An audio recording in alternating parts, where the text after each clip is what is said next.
Well, we were talking about the evolution of program-defining wins at Oregon. It's kind of interesting to see that, we were talking about the most memorable games at Autzen, Michigan and Oklahoma in the early to mid-2000s, and then you move on to road wins at Michigan.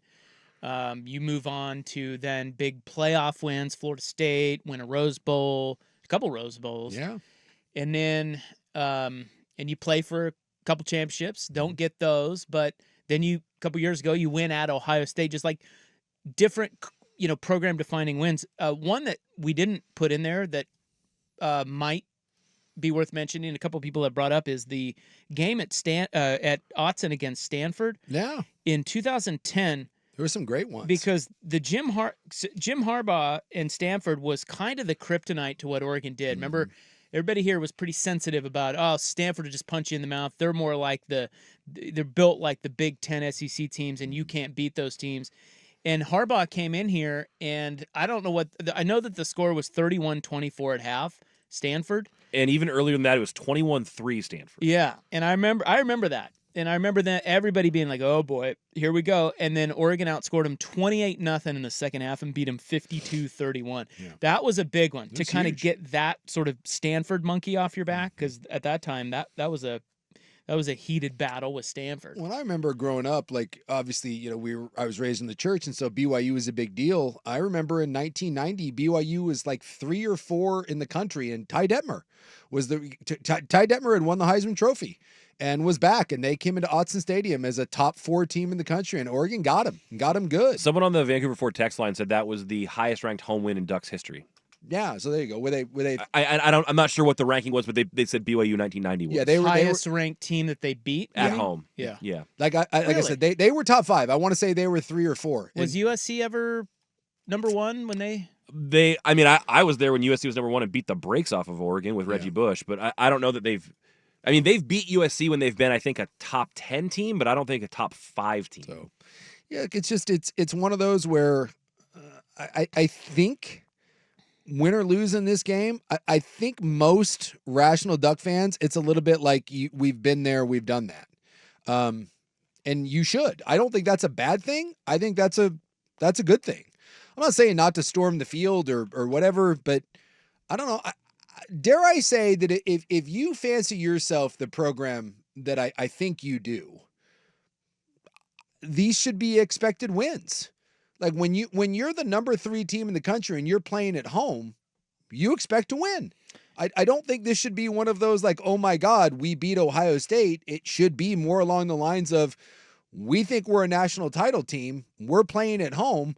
We should win this game. Because I promise you, when Ohio State or Alabama or Georgia plays at home against whoever it is, Alabama was playing Georgia and they were an underdog for the first time in Bryant-Denny in how many years? It was like 20 years. A long time. Long time. But I promise you, Alabama didn't go into that game thinking to themselves, well, it'd be nice if we got one. No, right. There's an expectation. And it also doesn't say anything about you if you lose. No. Maybe you're not quite as good as Ohio State yet this year, but there's a lot of football to play. Well, I have tried to break down this game 1,000 different ways, and I've gone over matchups, and I haven't seen all of Ohio State. I've seen every play that Oregon has played, and I've seen a good hunk of Ohio State. And I think you can point to some advantages on both sides, but I don't think there's one overwhelming, like one matchup that I can point to and say, this is the difference in the game. The one thing I'll say is Oregon's biggest advantage in the game is you're at home, and they don't lose these games at Autzen Stadium very, very much. That's a huge advantage playing in front of a very, very raucous crowd. And I think Ohio State's big advantage is that they just have been playing better. So if you say that both teams are uber talented, and I'll give us edge at quarterback to Oregon, although it's very close. D lines and O lines, very good. I think there's a slight advantage, especially along the O line to Ohio State. Very good receivers, good DBs, like all of those things, right? I just think when I look at Ohio State has been playing better football. Oregon has looked more along trying to figure things out. So if I'm giving an advantage, Ohio State's biggest advantage, I'd say it's that. Is just that they have looked better so far against lesser competition. Even the one common opponent they have, Michigan State's a very similar result. Yeah, I don't know how much that matters for me if I'm looking at this game. I think the excitement of this game is that both teams are really, really talented. Yeah.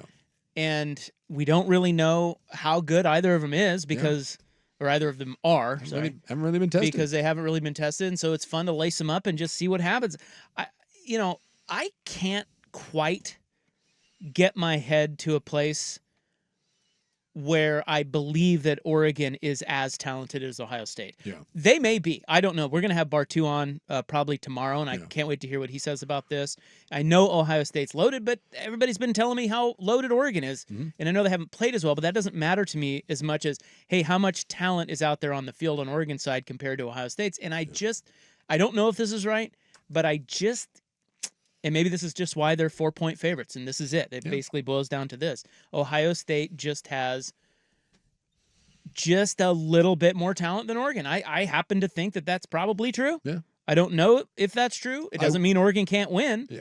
It's just, this is not, like, I still don't know that they're quite even with a school like Ohio State. That's hard for me to believe that they are, even though people have been telling us how great they've been doing in recruiting. I would tend to agree. I think the gap is certainly closed, but overall, I would tend to agree. I think Ohio State is slightly more talented. And I don't know where that would show up.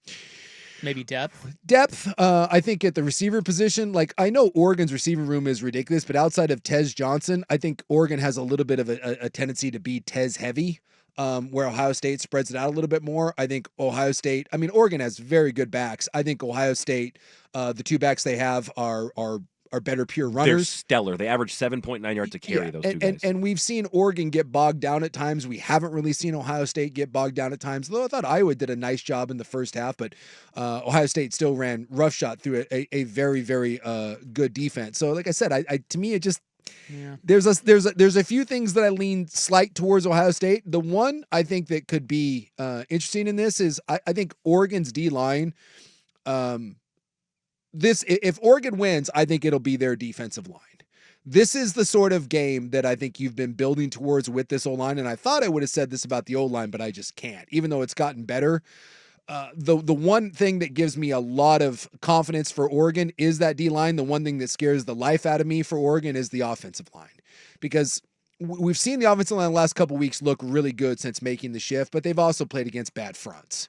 This front they're playing against Ohio State is completely different, and I'm not certain that those early problems we saw in the run game and certainly in pass protection, I'm not certain that those have been cleaned up against a team like Ohio State. Was it a product of, did you really clean them up, or were you just playing bad teams? Well, isn't that the beauty of playing a team like Ohio State? You find out. Is that you will find out. Yeah. And I think that's what is kind of, there's some trepidation there on the Oregon side, I would imagine, right? Yeah. Because you've recruited well, you got good players, but when you've seen some leaks in the offensive line and then these boys come rolling in, you're like, oh boy. It's different.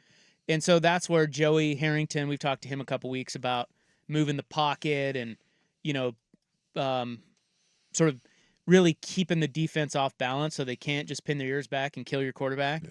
That kind of stuff and coaching and everything, it all goes into the soup, and it's going to be great to see the chess match and all the different matchups. But you're right. If there's one area where the one-on-one matchups, you kind of go, it worries me. I hope Oregon holds up. It's on both lines. Yeah. And so maybe both defense. See, it to me, and I know nothing. You know that. We all know that. And I hate pregame prognostic. Nobody knows what the hell's going to happen. Yeah. But looking at this game, it sure feels like it could be a defensive battle. Yeah. Maybe take the under.